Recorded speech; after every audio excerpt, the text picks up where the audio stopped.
고용 관련된 이 경직성 이슈가 워낙 크다 보니까 맞습니다. 고용을 하고 싶어도 못하는 경우가 많아서 말이 되니까 하도를 꺼내셨으니까 저희 산업부하고 고용부가 안정성뿐만이 아니라 유연성에 관련해서 같이 가져야 기업들 입장에서 균형을 잡을 수 있을 것 같습니다. 한쪽만 가기보다는 그렇게 한번 같이 들어보도록 하겠습니다. 그러니까 나도 얘기한 김에 한 번 더 하면 이게 사회적 대화위원회가 해야 될 제일 중요한 일인데 입장이 딱 그렇더라고요. 보니까 노동자들 입장에서는 정규직 자리를 가진 사람 입장에서는 해고되면 죽음이다. 나가면 너무 춥다. 얼어 죽는다. 소위 사회 안전망이 너무 취약하고 다시 재취업 가능성도 없고 정규직과 비정규직 격차가 너무 크다 보니까 절벽 위에 서 있는 그런 느낌인 거죠. 악착같이 지키는데 물론 그 사람들은 지키겠죠. 근데 문제는 기업 입장에서는 저 한 번 정규직으로 뽑아놓으면 절대로 저거를 뭐 불황에서도 대응해서 내보내거나 안 되니까 다시는 안 뽑는다는 거예요. 정규직을. 기업 입장에서도 이해되는 바가 있잖아요. 그 노동자 입장에서 이해되는 바가 있잖아요. 그럼 이게 또 악순환이 계속되고 있는데 이거 어떻게 할 거냐. 결국 안전망이 가는 문제죠.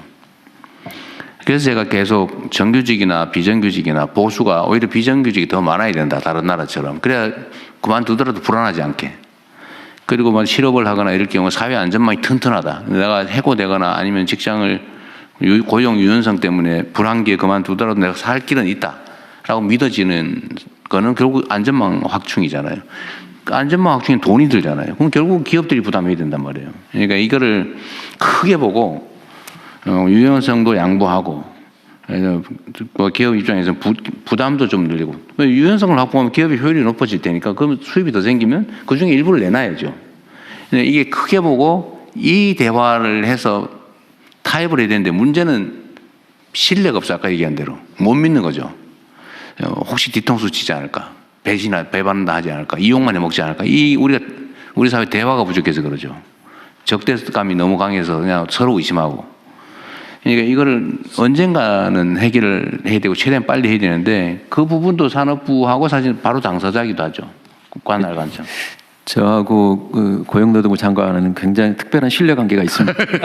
그 두 분이라도 일단 해야지. 잘하고 있습니다. 네. 대통령, 저도 한 말씀. 비자 관련 딱 한 가지 좀 부총하겠습니다. 말씀하십시오. 그 전체 조속 노동자의 30%가 아니고요. 그 과거 우리 한국 노동자들 좀 기피했던 용접, 도장, 전기원 이 세 가지 분야입니다. 네. 거기에서만 지금 시범을 하고 그렇다고. 네, 네. 뭐 그렇게 할 수 있죠. 대통령님 저도 네, 한 말씀. 말씀하십시오. 그 중소기업이 제일 복잡한 지역이지. 네, 그 사실은 이제 노동조합법에 가입해 있는 노동자들과 이 대기업과의 노사관계가 정리가 되면서 벌어진 문제가 굉장히 많은 조건들이 대기업에 다니는 사람들에게는 좋아졌지만 상대적으로 그걸로 인해 나온 이익의 부분들이 이 중소기업과 다른 부분에 가는 부분이 줄어든 거라고 저는 생각을 합니다. 네.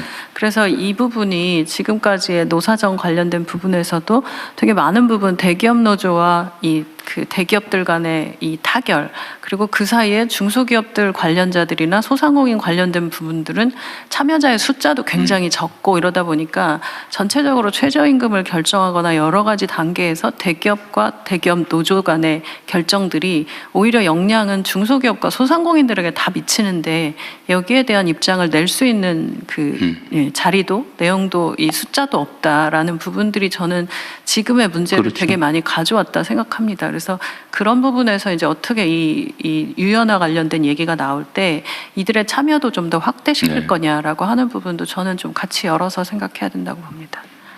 한때는 물론 흘러간 과거의 뭐 유행가 같은 거긴 하지만 만국의 노동자여 단결하라 뭐 이런 얘기도 있었는데 뭐 그거는 사실 이상에 관한 거고 문제는 대기업의 정규직 노조 예를 들면 여기는 이제 자기 입장이 중요하니까 근데 사실은 제3의 하청업체 비정규직 아니면 실업자 여기에 대한 배려를 할 수가 없는 상황인 거죠.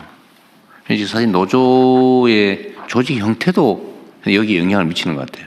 예를 들면 기업별 노조, 그렇습니다. 정규직 노조, 비정규직 노조, 사내 하청 따로 이런 것도 뭐 영향을 미치는. 그래서 결국 산업별 노조 하고 임금 교섭도 산업 단위로 이렇게 광범위하게 해줘야 사실 그 사회가 좀 뭐라 그럴까 정상화될 텐데 너무 하다 보면 너무 밤새야 될 것 같습니다. 이제 그만해야 되겠 오늘은.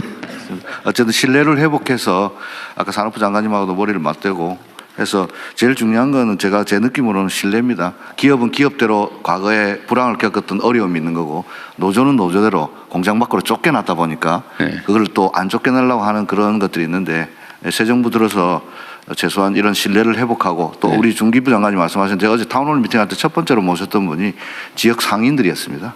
네. 그래서 그 거버넌스에도 참여시키도록 하겠습니다. 어쨌든 뭐 오늘 여기서 계속 얘기할 수는 없는데 하여튼 제가 그 사회 발전 역량은 결국 그 사회의 민주 역량이 달려 있다. 민주주의 역량이 달려 있다고 하는 얘기가 사실 이런 것 때문이에요. 네, 모든 게 결국은 각각의 개인의 권리, 인권을 존중하고 합리성을 존중하고 공정하고 투명한 이게 다 민주주의 가치잖아요.